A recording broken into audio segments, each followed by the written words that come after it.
King of job অর্থাৎ royal job যদি করতে চাও, মানে সুখের যদি চাকরি করতে চাও, তাহলে আজকের ভিডিও তোমাদের দেখতেই হবে।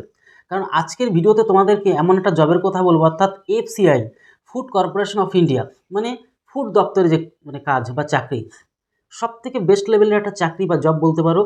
আজকের এর ফ্যাসিলিটি সম্বন্ধে বলবো, তার পাশাপাশি আজকে যে বিষয়গুলো নিয়ে আলোচনা করবো, শিক্ষাগত যোগ্যতা, মানে এই যে এফসিআই অর্থাৎ ফুড কর্পোরেশন অফ ইন্ডিয়ার শিক্ষাগত, মানে এই পদে চাকরি করতে গেলে তোমার শিক্ষাগত যোগ্যতাটা কত লাগবে, এডুকেশন কোয়ালিফিকেশন, এর পাশাপাশি তোমার বয়স কত লাগবে। মানে সবার তো আর হবে না, অতিরিক্ত বয়স হয়ে গেলেও হবে না, আর অল্প বয়সও হচ্ছে না। একটা কথা বলে রাখি, তোমার যদি 18 বছর শুধু হয়ে যায়, শুধু 18 বছর পার করতে পারলেই তোমার কিন্তু এখানে তুমি অ্যাপ্লাই করতে পারবে। এর পাশাপাশি উচ্চতা কত লাগবে, দৌড়, ওজন কত লাগবে সেটা তোমাদেরকে বলবো। পরীক্ষার সিলেবাস কত লাগছে, কী ভাষায় পরীক্ষা হবে, তুমি স্যালারি কত পাবে, বেতন কত পাবে, মান্থলি তুমি স্যালারি কত পাচ্ছ, এরপর পাশাপাশি তোমার মেডিকেল কীভাবে দেখা হবে, ডকুমেন্টস ভেরিফিকেশন কীভাবে হবে, মানে কী কাগজপত্র, মানে কী কী ডকুমেন্টস তোমাদের সেখানে নিয়ে যেতে হবে, তোমার কী কী বই পড়াশোনা করতে হবে। এর পাশাপাশি তোমাদের বলবো ভ্যাকান্সি কবে বের হচ্ছে বা ভ্যাকান্সি কবে থেকে তোমাদের অ্যাপ্লাই শুরু হবে, সমস্ত কিছু। এর পাশাপাশি কত পেলে পাস করবে এবং তোমাদের ফুল প্যাটার্ন এক্সাম সিলেবাস থেকে শুরু করে টোটাল সিলেবাস তোমাদের এই ভিডিওতে আলোচনা করে দিচ্ছি। চলো তাহলে এক এক করে বিষয়টা নিয়ে আলোচনা করা যাক। তার জন্য তোমাদেরকে অবশ্যই বলবো, তোমরা যদি ইন ফিউচার আরও হেল্পফুল ভিডিও পেতে চাও, তাহলে অবশ্যই এক্ষুনি আমাদের চ্যানেলকে সাবস্ক্রাইব করে বেল আইকনটিকে প্রেস করে রাখো। বাংলার সমস্ত রকম, বাংলা থেকে মানে ওয়েস্টবেঙ্গলের সমস্ত রকম এবং কেন্দ্র সরকার সমস্ত রকম আপডেট, মানে চাকরির আপডেট, জবের আপডেট সমস্ত আমাদের এই চ্যানেলেই কিন্তু চলে আসে সবার প্রথমে। তাই অবশ্যই এই চ্যানেলটাকে সাবস্ক্রাইব করে রাখতে হবে, কারণ বিভিন্ন ধরনের আপডেটমূলক ভিডিও কিন্তু তোমরা কিন্তু এই চ্যানেল থেকে পেতে থাকবে। সবার প্রথমে তোমাদেরকে বলবো যে এই যে টোটাল সিলেবাস সম্বন্ধে আলোচনা করবো। প্রথমে তোমার এক এক করে আলোচনা করে নিই যে তোমাদের শিক্ষাগত যোগ্যতা কী লাগবে। তুমি যদি শুধু মাধ্যমিক পাস করো এবং তোমার যদি 18 বছর বয়স হয়, ছেলে মেয়ে, মেল ফিমেল প্রত্যেকে, ছেলে মেয়ে তোমরা প্রত্যেকে এখানে অ্যাপ্লাই করতে পারো, কোনো রকম বাধা নিষেধ নেই।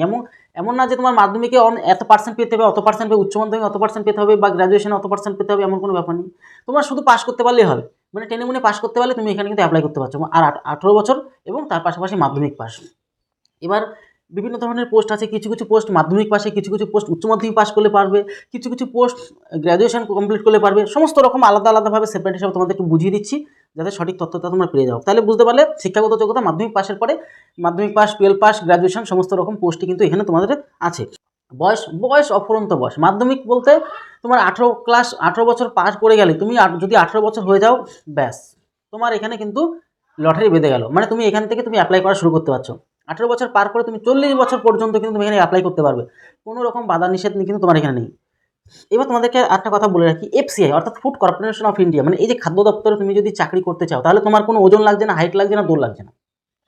ডিফেন্স লাইনে মানে আর্মি, বিএসএফ বা এসএসসি জিডির জন্য বা পুলিশের লাইনের জন্য যেরকম হাইট, ওয়েট, ওজন এসব লাগে, বুকের ছাতি লাগে, এখানে কোনো রকম ব্যাপার নেই। তোমার শরীরটা সুস্থ থাকলেই তুমি এনাফ, তুমি একটা স্বাভাবিক মানুষ থাকলে হবে, ব্যাস, আর কিছু এখানে প্রয়োজন নেই। চলো পরীক্ষার সিলেবাস নিয়ে একটু পরে আলোচনা করছি। এর পাশাপাশি কী ভাষায় পরীক্ষা হবে। এখন বর্তমানে সমস্ত ধরনের পরীক্ষা, সমস্ত ধরনের, সে সেন্ট্রালের পরীক্ষা হোক বা স্টেটের পরীক্ষা হোক, মানে কেন্দ্র সরকারের পরীক্ষা হোক অথবা রাজ্য সরকারের পরীক্ষা, সমস্ত পরীক্ষা বাংলায় হচ্ছে।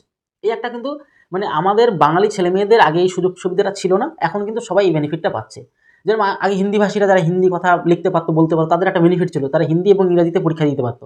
যারা তোমার উত্তরপ্রদেশের, মুম্বাই, বিহারের ছেলেমেয়েরা যারা ছিল, মানে এক কথা হিন্দিভাষী যারা ছিল, ছোটোবেলা থেকে হিন্দি নিয়ে পড়াশোনা, তারা কিন্তু সব অপরচুনিটি পেয়ে যেত এবং তারা কিন্তু ম্যাক্সিমাম পরীক্ষাতে কিন্তু পাস করে যেত, ক্র্যাক করতো।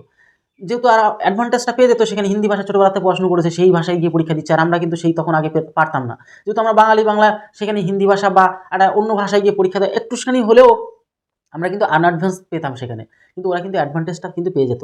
তো সেক্ষেত্রে দাঁড়িয়ে এখন প্রত্যেকটা পরীক্ষা কিন্তু বাংলায় হচ্ছে, একদম বিন্দাস গিয়ে পরীক্ষা দিয়ে চলে আসবে। এরপরে তোমার রইল যে বেতন বা স্যালারি। দেখো এখন যে কোনো ক্ষেত্রে, চাকরির ক্ষেত্রে সেন্ট্রালের চাকরি মানে 50,000 টাকার আশেপাশে কিন্তু স্যালারি হয়। প্রথম একটু 30,000 টাকা, 35,000 টাকা, 2-3 বছর 5 বছর কাজ করলে তোমার কিন্তু 50,000 টাকার থেকেও বেশি হয়ে যায় কিন্তু স্যালারি। মানে এক কথা স্যালারি নিয়ে কোনো চিন্তা নেই। মেডিকেলের ব্যাপারটা, মেডিকেল টেস্টের ব্যাপারটা, মেডিকেলে এখানে সেরকম কিছু দেখায় না, তোমার শুধুমাত্র শরীরটা সুস্থ থাকলে হবে।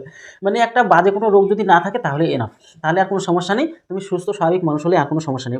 এবার ডকুমেন্টস ভেরিফিকেশনে তোমার আধার কার্ড, আই কার্ড এগুলো তো লাগবে প্রাথমিকভাবে। এর পাশাপাশি তুমি যেই ডকুমেন্টসের উপর ভিত্তি করে তুমি মানে যে এডুকেশন লেভেলের উপরে, মানে তুমি মাধ্যমিক পাশের উপর তুমি অ্যাপ্লাই যদি করো, তাহলে মাধ্যমিকের সমস্ত রকম ডকুমেন্টস নিয়ে যাওয়া লাগবে। এর পাশাপাশি তুমি যদি উচ্চ মাধ্যমিকের উপর পাশ করে তুমি যদি করো সেখানে, তাহলে উচ্চ মাধ্যমিকের ডকুমেন্টস নেবে। যদি গ্র্যাজুয়েশনের যদি করো, তাহলে গ্র্যাজুয়েশনের ডকুমেন্টস তোমার নিয়ে যেতে হবে। আর একটা কথা বলি, তুমি যদি গ্র্যাজুয়েশনে দাও, তাহলে তবুও কিন্তু মাধ্যমিকের ডকুমেন্টসগুলো সব জায়গায় প্রায় লেগে যায়। মানে এক কথায় তুমি সমস্ত রকম ডকুমেন্টস নিয়ে যাবে, প্যান কার্ড, আধার কার্ড যা আছে সবই নিয়ে যাবে, যাতে কোনো রকমভাবে সেখানে গিয়ে তোমার বাড়ি ফিরে না পরবর্তী আবার ডেট তোমাকে নিয়ে যেতে হয়। ঠিক আছে, ডকুমেন্টস ভেরিফিকেশন ক্লিয়ার। কী বই পড়তে হবে? দেখো, বইয়ের জন্য বাংলার জন্য তুমি অঙ্কের কথা বলি, সুবিদ্যা স্যারের বইটা কেনো। বেস্ট লেভেলের এখন অঙ্ক বই, আমাদের অঙ্ক বইটা তৈরি হবে, একটু সময় লাগবে।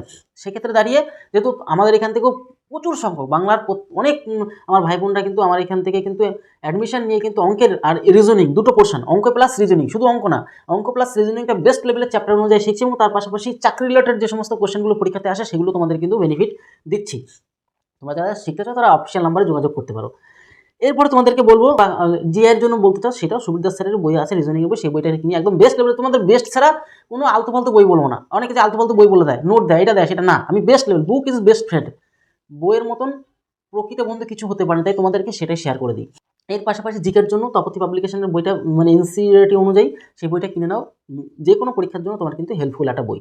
তো এই 3টে বইয়ের কথা বলে দিলাম। এরপর কারেন্ট অ্যাফেয়ার্সগুলো তোমার ফলো করতে হবে, এবং তুমি কি চাকরির জন্য খাটবে তার উপর তার প্রিভিয়াস ইয়ারের প্রশ্নগুলো তোমার কিন্তু খাটতে হবে, দেখে বুঝে নিতে হবে। প্রিভিয়াস ইয়ার সেট ঘাটতে হবে, প্লাস তোমাকে এক্সাম দিতে হবে, সেই রিলেটেড কোশ্চেনের কীরকম পরীক্ষা আসবে সেই প্র্যাকটিস সেট ধরে তোমাকে কিন্তু সপ্তাহে 2টো করে বা 1টা করে পরীক্ষা তোমার সেট দিতে হবে। এবার তুমি প্রস্তুতি চালালে তোমার একটা বেস্ট লেভেলের সিচুয়েশন আসবে। এর পাশাপাশি তোমাদেরকে বলবো যে এর পাশাপাশি আরও রিলেটেড ভিডিও বানাবো, যেগুলো তোমাদের পরীক্ষার জন্য সবথেকে কার্যকর একটা সিদ্ধান্ত হবে। পরে তোমাদেরকে বলবো যে ভ্যাকান্সি কবে বেরোবে। দেখো, এই ভ্যাকান্সির কথাটা তোমাদেরকে বলি, একদমই রিসেন্টলি ভ্যাকান্সি বেরোবে। তার জন্য তোমাদেরকে অগ্রিম সিলেবাস বা এক্সাম প্যাটার্ন নিয়ে সমস্ত আলোচনা করে দিচ্ছি, যাতে তোমরা আগের থেকে বিষয়টার উপর অ্যাক্টিভ থাকো। তার জন্যই তো আগের থেকে অ্যাডভান্স তোমাদের কিছু নিউজ তোমাদেরকে দিয়ে দিই সবসময়। এবার রিসেন্টলি এখন তো জুন মাস চলে, জুলাই, আর 1 থেকে 1.5-2 মাসের মধ্যে কিন্তু এই নোটিফিকেশনটা বেরোবে। যখনই অফিসিয়াল বেরোবে তখনই আমাদের এই চ্যানেল থেকে সবার প্রথম তোমরা কিন্তু আপডেটটা পেয়ে যাবে। চলো আরও বিষয়গুলো, এক্সাম প্যাটার্নটা কি সেটা একটু দেখে নাও। কত পেলে পাস করবে? দেখো, কত পেলে পাস করবে বলতে যে কোনো এক্সামের জন্য, ভারতবর্ষের যে কোনো এক্সামই হোক, এখনও পর্যন্ত 60 থেকে 70, মানে 60% থেকে 70%-এর মধ্যে, কিছু কিছু ক্ষেত্রে একটু বেশি, মানে 70% অ্যারাউন্ড যদি নাম্বার তুলতে পারো, তুমি রিল্যাক্সে থাকতে পারো যে কোনো পরীক্ষার ক্ষেত্রে, ভারতবর্ষের যে কোনো পরীক্ষা। এবার তার থেকে বেশি তুলতে হলে তোমার ভালো, তত তুমি নিশ্চিন্তা, মানে খাটে বাড়ি রিল্যাক্সে থাকতে পারবে, মানে বিন্দাসে তুমি বাড়িতে বসে ঘুমাতে পারবে। ঠিক আছে, মানে তোমার চাকরিটা হয়ে গেছে এরকম একটা নিয়ে তুমি যদি চিন্তা করো, তাতে কোনো অসুবিধা নেই। চলো, এটা গেল। এর পাশাপাশি তোমার কিন্তু ফুল সিলেবাসের মধ্যে একটু আলোচনা করি। চলো প্যাটার্ন, এক্সাম প্যাটার্নটা একটু দেখে নাও। এক এক করে দেখো, পেজ তোমাদের স্ক্রিনে দিচ্ছি। দেখো, ফুড এসআই, যেটা কিনা ফুড কর্পোরেশন অফ ইন্ডিয়া, তোমাদের বললাম। এখানে পোস্টগুলো কী কী আছে একটু ভালো করে দাও। গ্র্যাজুয়েশনের জন্য কী কী আছে? ফুড সেফটি অফিসার, এটা হচ্ছে গ্র্যাজুয়েশন পোস্ট। তবে ফুড অ্যাসিস্ট্যান্ট গ্র্যাজুয়েশন, তোমার গ্র্যাজুয়েশন কমপ্লিট করলে পারবে এখানে অ্যাপ্লাই করতে। তো ফুড ইন্সপেক্টর, এটাও গ্র্যাজুয়েশন পোস্ট। তাহলে 3টে গেল গ্র্যাজুয়েশন পোস্ট। এরপরে 2টো দেখো, এটা হচ্ছে কম্পিউটার অপারেটর, এটাও 12 পাস করলে তোমরা পেয়ে যাচ্ছ। কম্পিউটার অবশ্যই তোমার জানতে হবে, নাহলে তো হচ্ছে না। এর পাশাপাশি অ্যাসিস্ট্যান্টের জন্য তোমাকে কিন্তু 12 পাস হতে হচ্ছে। তাহলে এটা গেল। এবার হেল্পার আর হচ্ছে গিয়ে তোমার পিওন, হেল্পার একদম নিচের 2টো দেখো। ক্লার্কটাও কিন্তু 12 পাসই রয়েছে। এর পাশাপাশি হেল্পার আর হচ্ছে পিয়ন কিন্তু মাধ্যমিক পাস হলে তোমার কিন্তু এখানে হয়ে যাচ্ছে। তাহলে বুঝতে পারলে, ক্লিয়ার হয়ে গেলে। এবার চলে যাবো আমরা পোস্টের নেম সমস্ত কী কী পোস্ট বুঝে গেলাম। এবার টোটাল ভ্যাকান্সি কত আসতে চলেছে সেটাও তোমাদেরকে বলে দিচ্ছি। 38,000, কম না কিন্তু প্রচুর ভ্যাকান্সি, 38,566টা ভ্যাকান্সি আসতে চলেছে, মানে বিরাট একটা সুখবর তোমাদের জন্য। এর পাশাপাশি অ্যাপ্লাই মোড হচ্ছে অনলাইনে তোমরা অ্যাপ্লাই করতে পারবে। অল ওভার ইন্ডিয়া, ভারতবর্ষের যে কোনো কোণা থেকে, ভারতবর্ষের যেখানে যে কোনায় তুমি বসে থাকো না কেন, সমস্ত জায়গায়, মানে এদিকে তুমি ভারতবর্ষের উত্তর থেকে দক্ষিণ, পূর্ব থেকে পশ্চিম, যে কোনো প্রান্ত থেকে তুমি এখানে অ্যাপ্লাই করতে পারো। মানে পশ্চিমবঙ্গ, বিহার, আসাম, এদিকে তুমি ত্রিপুরা, মিজোরাম, যেখানে তুমি থাকো না কেন, সব জায়গাতে তুমি কিন্তু এখানে অ্যাপ্লাই করতে পারো, কোনো চিন্তা নেই। এবার এক্সামের যে ব্যাপারটা দেখো, ডকুমেন্টস ভেরিফিকেশন বলে দিলাম। ডকুমেন্টস ভেরিফিকেশনে কী কী কাগজপত্র লাগবে? স্যালারিটা সব থেকে বড় জিনিস। এবার সিলেকশন প্রসেসটা কি, তোমার এক্সাম হবে অফিসিয়াল হবে, তুমি যেটা জানাবে যে CBT 1 হোক বা CBT 2 হবে, মানে অনলাইনে এক্সাম হবে, সেটা নিয়ে কোনো চিন্তা নেই। কী হবে না হবে সেই তোমাদের কিন্তু জানিয়ে দেবো। তাই অবশ্যই আমাদের চ্যানেলটাকে ফলো রাখতে হবে, তাহলে তোমার সমস্ত আপডেট কিন্তু পেয়ে যাবে। ইন ফিউচার আরও প্রশ্ন কীরকম আসবে, কী রিলেটেড কী আসবে, সমস্ত ধরনের ভিডিও তোমাদের জন্য বানাবো। যেমন স্যালারি 28,200 থেকে শুরু, বললাম না প্রচুর স্যালারি, যে তোমার হচ্ছে 79,200 টাকা, 79,200 টাকা পর্যন্ত তোমার এখানে স্যালারি। চলো আরও বিষয়টা জেনে নেওয়া যাক। বয়সটা তোমাদেরকে বললাম 18 থেকে 40, একদম অ্যাভেলেবেল বয়স, কোনো রকম চিন্তা নেই। ঠিক আছে, এরপরে ওবিসিরা আবার 3 বছরের ছাড় পায়, SC STরা 5 বছরের ছাড় পায়, তোমাদেরকে বলেই দিই সবসময়। ঠিক আছে, বছরের যে রিল্যাক্সেশনের ব্যাপারটা, ফিস কত টাকা তুমি যখন অ্যাপ্লাই করবো, তোমার কত টাকা লাগবে? জেনারেলদের জন্য 250 টাকা, জেনারেল OBC 250 টাকা, আর SC আর STদের জন্য কোনো টাকা পয়সা লাগবে না, একদম বিন্দাস তোমরা থাকো, প্রত্যেকে অ্যাপ্লাই করে চলে আসবে। ঠিক আছে, এডুকেশন কোয়ালিফিকেশন বললামই তোমাদেরকে যে মাধ্যমিক, উচ্চ মাধ্যমিক এবং গ্র্যাজুয়েশন সমস্ত পোস্টে রয়েছে, তোমাদেরকে দেখিয়ে বুঝিয়ে দিলাম সমস্তটাই। এর পাশাপাশি তোমরা আরও একটা বিষয় দেখো যে অ্যাপ্লাই কবে থেকে শুরু হবে আর অ্যাপ্লাইয়ের শেষ ডেট বলে দিলাম। এখনও অফিসিয়ালভাবে কোনো নোটিফিকেশন বেরোয়নি, তবে মানে আমাদের সূত্রের মাধ্যমে আমরা জানতে পেরেছি রিসেন্টলি কিন্তু এই অ্যাপ্লাই মানে প্রসেসটা শুরু হয়ে যাবে। তাই অবশ্যই তোমরা একটু সচেতন থাকো, একটু আমাদের চ্যানেলে মাঝে মধ্যে খেয়াল রাখবে, যখনই আপডেট বেরোবে সাথে সাথে কিন্তু তোমরা অ্যাপ্লাই করে চলে আসবে। তাহলে আশা করি ফুড এসআই মানে ফুড এসআই বলছে না, এফসিআই অর্থাৎ ফুড কর্পোরেশন অফ ইন্ডিয়া সম্বন্ধে টোটাল বিষয়টা জেনে গেছো, সিলেবাস সম্বন্ধে আরও তোমাদের বলবো অফিসিয়াল আপডেট আসার সাথে সাথেই। তাহলে ভিডিওটি আজকে এলো, নেক্সট কোনো ভিডিওতে আর তোমরা কোন রিলেটেড ভিডিও চাও অবশ্যই কমেন্ট বক্সে জানাও, আর তোমাদের বাড়ি কোথায় এবং কোন জেলা থেকে ভিডিওটি দেখছো প্রত্যেকে কমেন্ট বক্সে জানানোর চেষ্টা করো, তাহলে সেই হিসেবে তোমাদের আপডেট ভিডিও নিয়ে আসবো। তাহলে ভিডিওটি আজকে এলো, তত সময় পরিবারের সাথে ভালো থেকো, সুস্থ থেকো। জয় হিন্দ, জয় ভারত।